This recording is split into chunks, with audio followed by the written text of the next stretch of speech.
औज़ुबिल्लाहिमिनश्शैतानिर्रजीम बिस्मिल्लाहिर्रहमानिर्रहीम। आज हमने पढ़ना है बेटा हमारा LHV पार्ट फर्स्ट का पेज नंबर 109 से बेटा ये जो आपकी ज़ीरो बुक के नाम से बुक है LHV पार्ट फर्स्ट की, उसका आज हमने पढ़ना है कंट्रोल ब्लीडिंग। ब्लीडिंग हमने पढ़ा, इंटरनल ब्लीडिंग होती है, अंदरूनी ब्लीडिंग जो नज़र नहीं आती, एक होती है एक्सटर्नल ब्लीडिंग जो बैरूनी होती है वो नज़र आती है। इससे पिछला लेक्चर टोटल ब्लीडिंग पे ही था। तो आज हमने पढ़ना है कि ब्लीडिंग को कंट्रोल कैसे करते हैं। ब्लीडिंग कहते हैं बेटा उर्दू में जरियाने खून या खून का बहना, और अंदरूनी भी होता है और बैरूनी भी। बैरूनी तो किसी चोट वगैरह से सामने नज़र आ रहा होता है और अंदरूनी नज़र नहीं आता। तो कंट्रोल कैसे करना है, ये LHV ने भी कंट्रोल करना होता है बेटा। ब्लीडिंग से तो उसका वास्ता ही वास्ता है, लेकिन अक्सर देहातों में सबसे करीबी जो है वो लेडी हेल्थ विजिटर ऐसे ही उसका क्लिनिक होता है। कोई डॉक्टर या कोई और डिस्पेंसर वगैरह करीब नहीं होता, तो उसके पास भी ऐसे केस एमरजेंसी में आ सकते हैं जिनको ब्लीडिंग हो रही हो। तो कैसे कंट्रोल करना है, तो journal measures taken in case of bleeding, जो आम मेजर्स लेने आपने ब्लीडिंग के केस में वो कौन कौन से हैं, इनको मद्देनज़र रखना है। सबसे पहले बेटा first of all do not panic, बिल्कुल परेशान ना हो। पैनिक कहते हैं परेशान हो जाना, बौंदला जाना है, पंजाबी में कहते हैं बौंदल गया है। बौंदलना नहीं है बेटा, पैनिक नहीं होना। एक्ट प्रॉम्प्टली, फ़ौरन काम करना है। प्रॉम्प्टली कहते हैं फ़ौरन, quickly, for quicker the bleeding is checked, तेज़ी के साथ ब्लीडिंग को चेक करना है। The less risk there is to the patient, और इसके अंदर देखना है, ये चेक करना है कि कम से कम ख़तरा हो मरीज़ को कि कहाँ से ब्लीडिंग आ रही है बेटा। कभी कभार ऐसे होता है छोटा सा ही ज़ख़म होता है लेकिन उसमें से ब्लीडिंग ज़्यादा आ रही होती है, उसको आप अंगूठा रख के या उंगली रख के डायरेक्ट प्रेशर भी दे सकते हो, कोई बहुत बड़ी बात नहीं है। अप्लाई डायरेक्ट प्रेशर मैंने अभी बता दिया। उंगली या अंगूठा रख दो, छोटा कट है तो द साइट ऑफ ब्लीडिंग की साइड पे फर्म और पुख्ता यकीन रखो। Even pressure usually control most bleeding, हत्ता के बहुत सारी ब्लीडिंग को ये प्रेशर ही कंट्रोल कर देता है बेटा। प्रेशर दबा के रखेंगे 1-2 मिनट तो क्या होगा, वहाँ पे प्लेटलेट्स इकट्ठे हो जाएंगे और उस खून को रोक देंगे। सिर्फ दबाना है आपने और खून रुक जाएगा। दिस में be done with a clean handkerchief, ये जो प्रेशर है आप साफ़ सुथरे रुमाल से भी दे सकते हैं। हैंडकरचीफ कहते हैं बेटा रुमाल को, ये हैंडकरचीफ नहीं पढ़ना इसको, तो ये डी इसमें साइलेंट होता है, इसको हैंडकरचीफ कहते हैं। ठीक है, हाथ वाला रुमाल उसका नाम है ये, उससे प्रेशर दे सकते हैं। पीस ऑफ फोल्डेड क्लोथ, तय किया हुआ कोई भी कपड़ा हो लेकिन होना साफ़ चाहिए वो, उससे भी कर सकते हो। पैड ऑफ कॉटन, रुई के कॉटन से कर सकते हो, यानी कि पैड बनाया हुआ हो कॉटन वूल का। और एनी अदर सुटेबल मटेरियल, या किसी भी दूसरे सुटेबल मटेरियल से ऐसा कर सकते हो आप। डायरेक्ट प्रेशर दोगे और ब्लीडिंग रुक जाएगी। Remove any obvious easily understood foreign matter, कहता है कोई भी सामने, ऑब्वियस कहते हैं सामने जो वाज़ेह नज़र आ रहा है और आसानी से जिसकी समझ भी आ रही है, बैरूनी मैटर है तो उसको रिमूव कर देना है। और वो आसानी से समझ आने वाला बेटा, छुरी वगैरह अगर है, खुदा न खास्ता किसी ने मार दी या कोई सरिया अंदर घुस गया तो वो नहीं निकालना, जो आसानी से निकल सकता है। आसानी वाले कौन से हैं, matter present in the wound, जो कि ज़ख़म पर मौजूद हो वो। मिसाल कौन सी, एग्जांपल कौन सी है, पीस ऑफ गिलास, कोई शीशे का टुकड़ा है छोटा सा, ग्रेवल कोई कंकरी है, डर्ट मिट्टी है, और मेटल या कोई धात है। छोटी मोटी चीज़ें, ज़्यादा बड़ी जो अंदर तक गई हुई हों वो आपने नहीं निकालनी, उसको ऐसे ही बेटा फिक्स कर देना है। हल्की फुल्की सी ड्रेसिंग करके और फ़ौरन से उसको हॉस्पिटल पहुंचाना है अगर ज़्यादा अंदर तक गहरा ज़ख़म हो, छुरी का, खंजर का, चाकू का हो तो वो निकालना नहीं है आपने। गोली लगी है वो निकालनी नहीं है। बस ये ऊपर वाली जैसे रगड़ शगड़ होती है, उस पर कोई शीशे का टुकड़ा, जैसे गाड़ी ठुकती है तो उसके कांच के टुकड़े थोड़े बहुत होते हैं, या ये जो चीज़ें बता रखी हैं इसमें ग्रेवल हो गई, बजरियाँ, डर्ट मिट्टी और मेटल, ये चीज़ें हटानी है आपने। When there is a slight flow of blood, जब हल्का फुल्का खून बह रहा हो, कंटिन्यूइंग जारी हो, आफ्टर डायरेक्ट प्रेशर के बाद भी, then pressure dressing is applied firmly, फिर प्रेशर बैंडेज करनी है आपने अच्छे से, विद वाइड क्रेप बैंडेज, चौड़ी क्रेप बैंडेज के साथ। क्रेप बैंडेज आपने देखी होगी जिसको गर्म पट्टी कहते हैं बेटा। इफ़ नेसेसरी, अगर ज़रूरी हो, continue to apply pressure from the outside, और बाहर से भी प्रेशर जारी रखें। ठीक हो गया। अगर प्रेशर देने से भी खून ना रुक रहा हो तो करें बैंडेज करें और बाहर से भी प्रेशर दे के रखें जब तक प्लेटलेट्स नहीं आते। खून में जो प्लेटलेट्स होते हैं उनका काम होता है खून को जमने में मदद देना। एलिवेट द पार्ट, जो जिस हिस्से पर जख्म है उसको ऊंचा कर दें। एंड रेस्ट द पेशेंट, और मरीज़ को रेस्ट दें। एलिवेटिंग ब्लीडिंग अ पार्ट, ऊंचा करना, अगर खून जहाँ से खून जारी हो रहा है उस हिस्से को ऊंचा करना। Can control most minor bleeding, बहुत सारी मामूली जो ब्लीडिंग है उसको ये रोक देता है। माइनर का मतलब मामूली होता है बेटा, एम से माइनर, एम से मामूली, ऐसे याद कर लें। मामूली ब्लीडिंग को कोई भी जगह जहाँ पर ब्लीडिंग हो रही है ऊंचा करने से वो रुक जाती है। Shift to the hospital as soon as possible, जितनी जल्दी मुमकिन हो अस्पताल में शिफ्ट करें। स्पेशली ख़ास तौर पर if the bleeding is profuse, अगर ब्लीडिंग दोबारा हो जाए। Or from an internal source, या किसी अंदरूनी सोर्स से ब्लीडिंग हो रही हो तो उसको फ़ौरन से हॉस्पिटल में शिफ्ट करें बेटा। ये थे कंट्रोल मेजर्स, 6 पॉइंट थे कैसे कंट्रोल करनी है। अब नोज़ ब्लड आ जाएगा, नाक से बहने वाला खून जिसको नक्सीर भी कहते हैं बेटा, नक्सीर फूट जाना। सिट द पेशेंट अप, बैठे हुए पेशेंट को, सॉरी हमें स्टॉप करना पड़ा बेटा। सिट द पेशेंट अप, जो खड़ा हुआ मरीज़ उसको बिठा दें। And suggest he bend his head, और उसको ये सजेस्ट करें कि वो अपना सर नीचे झुका ले, फॉरवर्ड आगे की तरफ। लूजन एनी टाइट क्लोथिंग, अगर कोई उसने टाइट कपड़े पहन रहे हैं तो वो ढीले कर दें। फर्मली ग्रिप द नॉस्ट्रिल्स, और उसके नाक को पकड़ लें ज़ोर लगा के। नॉस्ट्रिल्स कहते हैं नथने जो सुराख है नाक के। The nostril between thumb and the index, thumb के ज़रिए और इंडेक्स के ज़रिए। इंडेक्स कहते हैं बेटा शहादत वाली उंगली, जैसे चुटकी बनाते हैं हम, अंगूठे की और शहादत वाली उंगली से चुटकी बना के नाक को पकड़ लें ज़ोर से, ठीक है। एंड मेंटेन फर्म, और काबू पकड़ के रखें, मेंटेन रखें। Even pressure for at least 10 minute, और हत्ता के 10 मिनट तक आपको प्रेशर देना पड़े। It may be loosen for few second, इसको चंद सेकंड के लिए आप हल्का करके देखें, लूज़ करके देखें इस प्रेशर को, बट ओनली मोमेंटरली, सिर्फ़ और सिर्फ एक आध लम्हे के लिए ही लूज़ करें, ताकि वो अगर सांस लेना चाहे तो ले ले।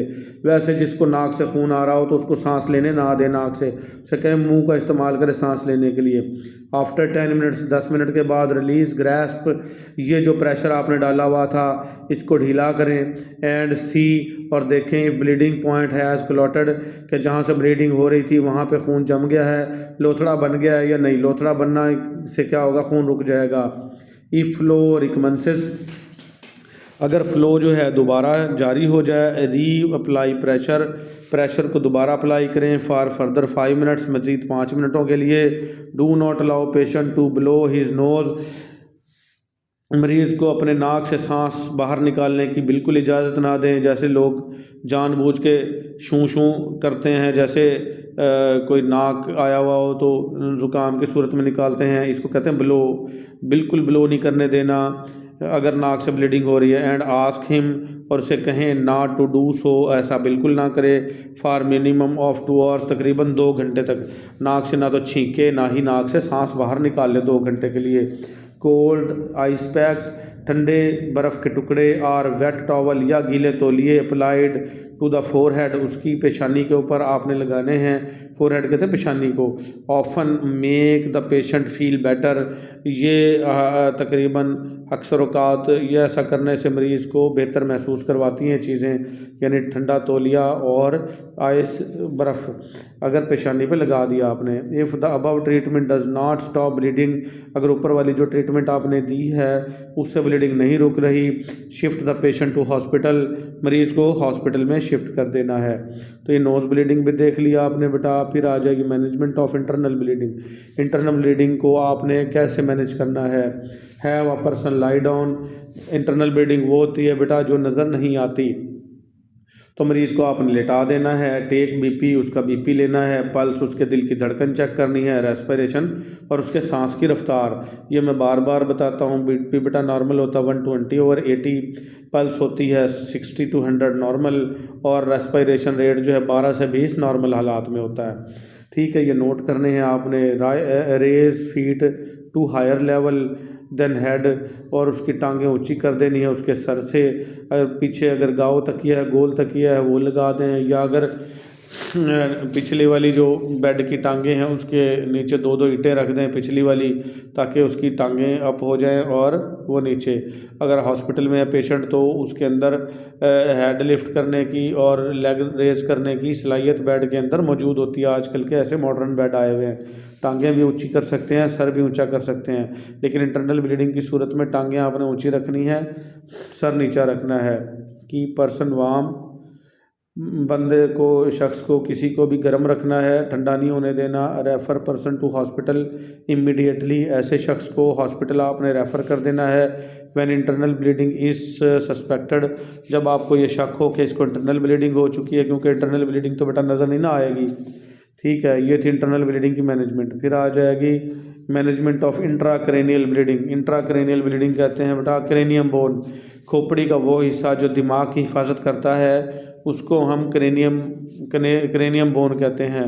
और वहाँ पे सर की चोट की सूरत में अंदर ब्लीडिंग हो जाना वो इंट्राक्रेनियल ब्लीडिंग कहलाएगी। ठीक है, तो खोपड़ी के अंदर, सर के अंदर सर की चोट, तो इसमें advise family to immediately take patient to hospital.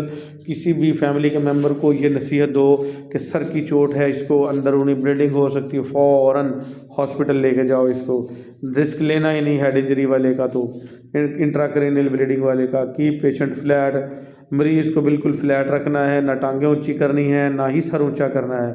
ठीक है, की पेशेंट वार्म, मरीज़ को गर्म रखना है। Do not give any medicine, कोई भी दवा नहीं देनी इसको। If there is bleeding from ears, अगर उसके कानों से खून आ रहा हो, आर नोज़ या नाक से, do not try to stop this, इसको रोकने की बिल्कुल कोशिश नहीं करनी। नाक वाला खून, कान वाला खून आने दें।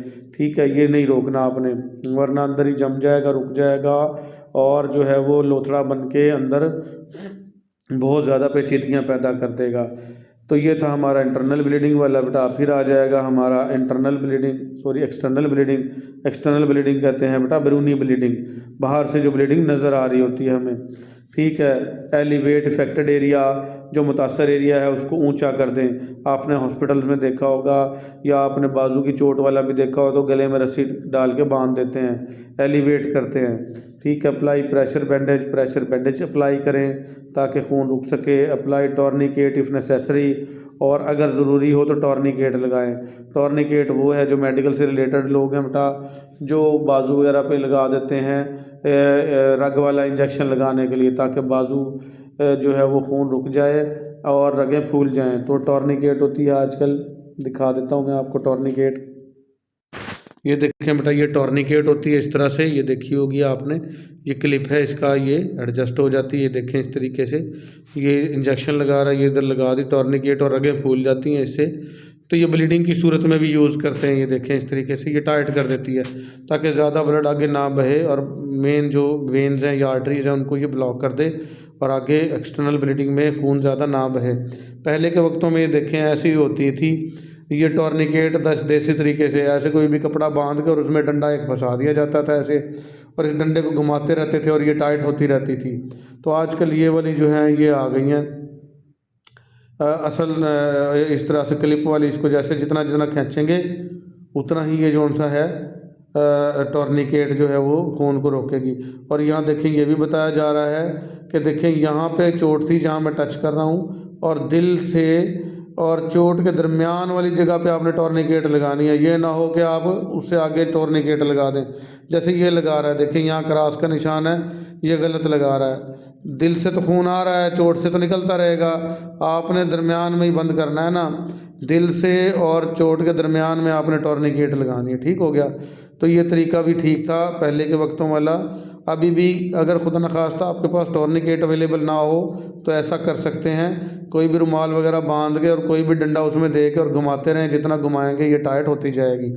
ठीक है, ये पुराना तरीका है और ये आजकल नया तरीका है। ठीक है, तो ये था बेटा अप्लाई टॉर्निकेट अगर ज़रूरी हो। फिर प्रेशर पॉइंट देखना है बेटा। If there is a arterial bleeding, अगर आर्टरी से ब्लीडिंग हो रही हो, ये तेज़ होगी। आर्टरी वो खून की नालियाँ होती हैं बेटा जो खून दिल से ऑक्सीजन वाला खून पूरी बॉडी में लेके जाती है, और इनमें प्रेशर बहुत ज़्यादा होता है। Which continues in spite of direct pressure, जिसमें से अगर आर्टेरियल ब्लड है जिसमें से जारी रहेगा, इवन कि आपने डायरेक्ट प्रेशर भी डाल दिया फिर भी खून जारी रहेगा, then apply pressure to correct pressure point, तो इसको प्रेशर डायरेक्ट प्रेशर पॉइंट पर प्रेशर देना है इसको, तो ही ब्लीडिंग रुकेगी वरना नहीं रुकेगी। दिस इज़ टेम्परेरी मेजर, ये एक आम आर्जी मेजर है which gives time for applying tourniquet, ये आपको फिर टाइम दे देगा कि आप टॉर्निकेट अप्लाई कर लें और to get the patient to the doctor, या मरीज़ को डॉक्टर के पास ले जा सकें।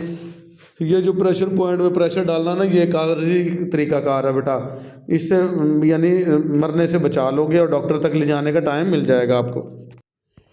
वेयर ही कैन लाइगेट और टाई द आर्टरी, जहाँ पर ये इसको हम इसकी आर्टरी को बांध देंगे, लाइगेट कर देंगे, यानी कि इससे ब्लीडिंग रोक देंगे। ये ब्लीडिंग जो आर्टरी से ब्लीडिंग रोकना आम काम नहीं है बेटा, ये हॉस्पिटल में ही जाके रुकेगी।